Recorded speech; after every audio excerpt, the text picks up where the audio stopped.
दोस्तों, स्वागत है आपका हमारे इस चैनल नाइटमेयर नेटवर्क पर। आज हमारा जो टॉपिक है वो एक ऐसे मूवी के बारे में है जो मूवी हॉलीवुड की सबसे हॉरर मूवीज़ में से एक है। उस हॉलीवुड मूवी का नाम है वेरोनिका। आप लोगों में से कई लोगों ने इस मूवी को देखा होगा और कई लोग डर भी चुके होंगे, लेकिन बहुत सारे लोगों को ये पता नहीं होगा कि ये मूवी एक असली कहानी के ऊपर बनाई हुई एक मूवी है। आज हम उसी कहानी के बारे में बात करेंगे। वेरोनिका मूवी में एक लड़की के अंदर एक आत्मा पजेस्ड हो जाती है और वो उसे बहुत सारी तकलीफ़ें देती है, लेकिन ये सारी जो घटनाएं हैं वो एक असली लड़की के साथ हो चुकी हैं और उस लड़की का नाम था स्टीफना लाज़ारो।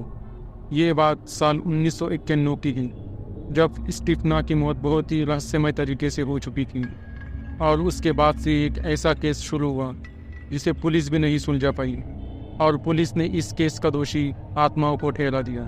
इतिहास में ऐसी पहली ही घटना हुई जिसमें पुलिस ने आत्माओं को किसी केस का दोषी ठहराया है। इस इंसिडेंट के ऊपर नेटफ्लिक्स पे एक मूवी भी आ चुकी है जिसका नाम था वेरोनिका। 1990 में 18 साल की स्टीफना नाम की एक लड़की थी जिसने उस वक्त कॉलेज जाना शुरू ही किया था। कॉलेज जाने के बाद से ही स्टीफना के बर्ताव में पूरी तरह से बदलाव आ चुका था। स्टीफना कॉलेज जाने से पहले पूरी तरह से अच्छी थी, मतलब वो एक नॉर्मल लड़की की तरह बिहेव करती थी, लेकिन जब से वो कॉलेज जाने लगी थी तब से उसके बर्ताव में पूरी तरह से बदलाव आ चुका था। शांत रहने वाली स्टीफना अब चिड़चिड़े स्वभाव की हो चुकी। स्टीफना के फैमिली में कुल 5 लोग थे, उसके माँ बाप, 2 भाई और बहन। जब से स्टीफना ने कॉलेज में जाना शुरू किया था वो पूरी तरह से बदल चुकी थी। स्टीफना अपने भाई को देख के गुर्राने लगती थी और वो उस पर अटैक भी करने लगती थी। स्टीफना की जो फैमिली थी वो एक अपार्टमेंट में रहती थी। उस अपार्टमेंट की दीवारें लकड़ी की थी। स्टीफना उस लकड़ी की दीवारों को नाखूनों से नोचा करती थी। नाखूनों से नोचते नोचते उसके नाखून भी टूट जाते थे। स्टीफना रात में भी अचानक से डर जाया करती थी, चीखती थी, चिल्लाती थी और अलग अलग आवाज़ें निकाला करती थी। परिवार के लोग स्टीफना के इस सारे बर्ताव को देखकर पूरी तरह से डर चुके थे। स्टीफना के साथ ये सारी घटनाएं क्यों हो रही उन्हें कुछ भी नहीं पता लग रहा था। स्टीफना बीच बीच में अपने आप ही ठीक हो जाया करती थी। स्टीफना के माता पिता उसे डॉक्टर पास भी लेकर गए। डॉक्टरों ने उसका पूरा इलाज किया, लेकिन डॉक्टरों ने उसे ठीक बताया। उसे किसी भी तरह की बीमारी नहीं है, ये उन्होंने अपने रिपोर्ट में पूरी तरह से बता दिया था। लेकिन इतना सब होने के बाद भी स्टीफना के बर्ताव में कोई भी चेंजेस नहीं आई थी। वो उसी तरह से बर्ताव कर रही थी जैसे पहले कर रही थी। स्टीफना के परिवार वाले थोड़े रिलीजियस टाइप के थे, इसलिए उन्होंने स्टीफना को फादर के पास भी लेकर गए, लेकिन फादर पास भी उसका कोई भी इलाज नहीं हुआ। उन्होंने उसे पूरी तरह से ठीक ही बताया। जैसे जैसे दिन गुजर रहे थे वैसे वैसे स्टीफना की हालत बहुत ही ज़्यादा ख़राब हो रही थी और वो बहुत ही ज़्यादा गुस्सैल लड़की बन रही थी। लेकिन एक दिन स्टीफना के परिवार वालों ने उसके रूम की तलाशी ली। जैसे उन्होंने रूम की तलाशी लेनी शुरू की, उन्हें स्टीफना के कमरे में काले जादू का सामान मिला। के रूम में ब्लैक मैजिक की किताबें भी मिली। जब परिवार वालों ने स्टीफना को इस बारे में पूछा, स्टीफना ने परिवार वालों को पूरी तरह से सच बता दिया कि वो ब्लैक मैजिक प्रैक्टिस किया करती है। स्टीफना ने यह भी बताया कि उसे सपने में काले साए दिखते हैं जिनके चेहरे नहीं होते और वो स्टीफना को अपने साथ चलने के लिए कहते हैं। जैसे ही परिवार वालों ने ये सुना वो पूरी तरह से हैरान हो चुकी थी। इन सारे इंसिडेंट को बीते हुए 6 महीने हो चुके थे। एक दिन अचानक स्टीफना ने अपने छोटे भाई पर जानलेवा हमला कर दिया। जिस दिन स्टीफना ने अपने भाई पर हमला किया था उसके अगले दिन ही स्टीफना को दौरा पड़ गया। उसके माँ बाप उसे हालत में उसे हॉस्पिटल में ले गए। हॉस्पिटल वालों ने उसे 3 हफ्तों तक अपने ऑब्जर्वेशन में रखा। हॉस्पिटल में स्टीफना की कंडीशन पूरी तरह से ठीक हो चुकी थी। परिवार वालों को अब लग रहा था कि स्टीफना पूरी तरह से ठीक हो चुकी है और उसे अब किसी भी तरह की तकलीफ नहीं है। सब कुछ ठीक चल रहा था। डॉक्टर ने भी स्टीफना की सारी कंडीशन अच्छी बताई थी, लेकिन एक दिन पता नहीं स्टीफना की किसी अजीब तरह से हॉस्पिटल में ही मौत हो गई।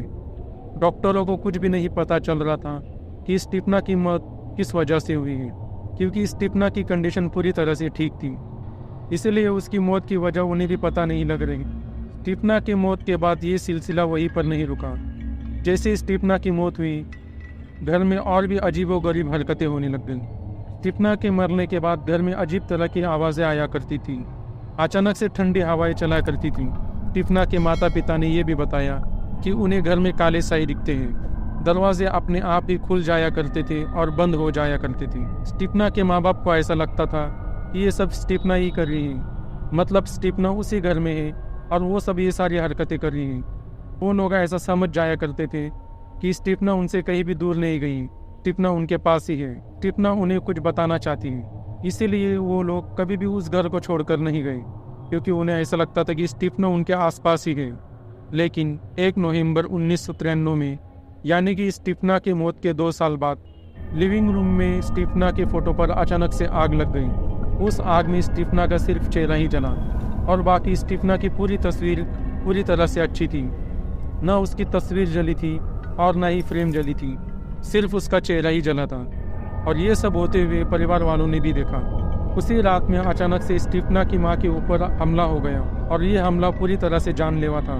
स्टीफना की मां को ऐसा लग रहा था कि कोई उसकी जान लेने की कोशिश कर रहा है। जैसे ही इंसिडेंट उनके घर में हुआ, परिवार वालों को पूरी तरह से पता लग चुका था कि उनके घर में जो कोई भी है वो स्टीफना नहीं हो सकती, वो कोई और ही है जो उनके घर में ये सारी हरकतें कर रही हैं। इसी वजह से परिवार वालों ने पुलिस वालों को इन्फॉर्म कर दिया। थोड़ी ही देर बाद वहाँ पर पुलिस इन्वेस्टिगेशन करने के लिए आ चुके थे। जब पुलिस उस घर में इन्वेस्टिगेशन करने के लिए आई तो उन लोगों ने आते ही घर के उन लोगों को घर के बाहर ही देखा। फिर पुलिस घर के अंदर इन्वेस्टिगेशन करने के लिए गई। वो लोग घर की इन्वेस्टिगेशन करने लगे। जब वो लोग घर की इन्वेस्टिगेशन कर रहे थे तो उन लोगों को वहाँ पर कोई भी नहीं दिखाई दिया। पुलिस वालों को भी उस घर में बहुत ही अजीब लग रहा था। जब पुलिस एक रूम की इन्वेस्टिगेशन कर रही थी तब वहाँ पर स्टीफना का एक छोटा भाई आकर बेड पर बैठ गया। बेड पर बैठने के बाद अचानक से ही वो लड़का हवा में अपने आप ही उड़ने लग गया। ये सारी हरकतें पुलिस वालों ने भी देखी और ये सब देखकर पुलिस वाले भी डर गए थे कि ये सब क्या हो रहा है। पुलिस वालों को वहाँ पर अजीब तरह की ठंड भी महसूस हो रही थी। पुलिस वालों को अपने आसपास किसी का होने का एहसास हो रहा था, लेकिन वहाँ पर उनके अलावा कोई बिल्कुल भी नहीं था। ये सारी घटनाएं बहुत अजीब थी। ये सब इन्वेस्टिगेशन करके पुलिस वहाँ से जा चुकी थी। जब स्टीफना की मौत हुई थी, उसके मौत के कुछ दिन बाद ही स्टीफना के कॉलेज टीचर उनके घर आई और उन्होंने बताया कि स्टीफना के कॉलेज में 3 खास दोस्त थे जो हमेशा साथ रहते थे। उन दोस्तों में से एक दोस्त के बॉयफ्रेंड की एक्सीडेंट में मौत हो गई और जिस लड़की के बॉयफ्रेंड की एक्सीडेंट में मौत हुई थी वो लड़की उस लड़के से बहुत प्यार किया करती थी। वो लड़की अपने बॉयफ्रेंड की आत्मा से बात करना चाहती थी और उस लड़की को पता था कि स्टीफना ब्लैक मैजिक प्रैक्टिस किया करती है और स्टीफना ही उसको अपने बॉयफ्रेंड से बात करवा सकती है। इसीलिए उसने स्टीफना का सहारा लिया। एक दिन वो सारे दोस्त औजा बोर्ड के आसपास ही कॉलेज के एक रूम में बैठ गए और वो तीनों दोस्त वहाँ पर बैठकर आत्मा से बात करने की कोशिश कर रहे थे। तो वो जब दोस्त वहाँ पर बैठकर आत्माओं से बात करने की प्रैक्टिस कर रहे थे, उसी दौरान वहाँ पर उन लोगों को उनके एक कॉलेज के टीचर ने देख लिया और वो टीचर इन सबको देखकर पूरी तरह से हैरान हो चुकी थी। टीचर उन लोगों पास गई और उन सब लोगों को उन्होंने वहाँ से दूर हटा दिया और जिस औजा बोर्ड के साथ वो लोग प्रैक्टिस कर रहे थे, टीचर ने उस औजा बोर्ड को भी तोड़ दिया। जैसे ही उस टीचर ने उस औजा बोर्ड को तोड़ा, उस औजा बोर्ड में से एक धुआं निकला और वो धुआं स्टीफना के शरीर के अंदर घुस गया। ये सारी घटनाएं होते हुए वहाँ पर मौजूद स्टीफना के दोस्तों और उस टीचर ने भी देखा, लेकिन उस वक्त उन लोगों ने इस बात पर ज़्यादा ध्यान नहीं दिया और वो लोग वहाँ से चले गए। लेकिन जब स्टीफना की मौत बहुत ही अजीबोगरीब तरह से हुई तो स्टीफना के टीचर को भी बहुत अजीब लगा कि ऐसे कैसे हो सकता है। इसीलिए उन्होंने उस वक्त जो कॉलेज में घटना हुई थी वो सारी घटनाएं स्टीफना के मरने के बाद उसके घर पर आकर उसके माता पिता को बता दिया। ये सब सुनकर उसके माता पिता भी पूरी तरह से हैरान हो चुके थे और जब पुलिस इन्वेस्टिगेशन कर रही थी, पुलिस वालों को भी उस घटना के बारे में सारी बातें बता दी थी। पुलिस वालों ने बहुत सारी इन्वेस्टिगेशन की, लेकिन उन्हें कुछ भी हाथ नहीं लगा। पुलिस वालों ने उनके परिवार वालों को एक सलाह ज़रूर दी कि वो ये घर पूरी तरह से छोड़ दें और इस घर से कहीं दूर जाकर रहने लगे, क्योंकि वो लोग अगर इस घर में ऐसे ही रहे तो उनकी जान भी जा सकती। और ये सब कहकर पुलिस वाले वहाँ से जा चुके थे। आखिरकार परिवार वालों ने उस घर को छोड़ने का फैसला किया। वो लोग दूसरे दिन ही उस घर को छोड़कर दूर कहीं चले गए। इस सारी घटना को होते हुए कई साल बीत चुके हैं, लेकिन आज भी उस घर में कोई नहीं रहता। लोग इस घर से दूर ही रहते हैं। इस घर में जाने के लिए वहाँ की सरकार ने किसी को भी परमिशन नहीं दी है। लोग इस घर से दूर ही रहते हैं। नेटफ्लिक्स पे वेरोनिका नाम की जो मूवी आई थी वो इसी घटना के ऊपर बनाई हुई मूवी है। ये मूवी हॉलीवुड की सबसे हॉरर मूवी में से एक है। दोस्तों, अगर आपको मेरी ये कहानी पसंद आई है तो प्लीज़ वीडियो को लाइक और चैनल को सब्सक्राइब करना ना भूलें। बेल नोटिफिकेशन ऑल पे सेट कर दें ताकि हमारी आने वाली वीडियो की नोटिफिकेशंस आपको मिलती रहें। ऐसी ही वीडियो देखने के लिए बने रहें हमारे इस चैनल नाइटमेयर नेटवर्क पर।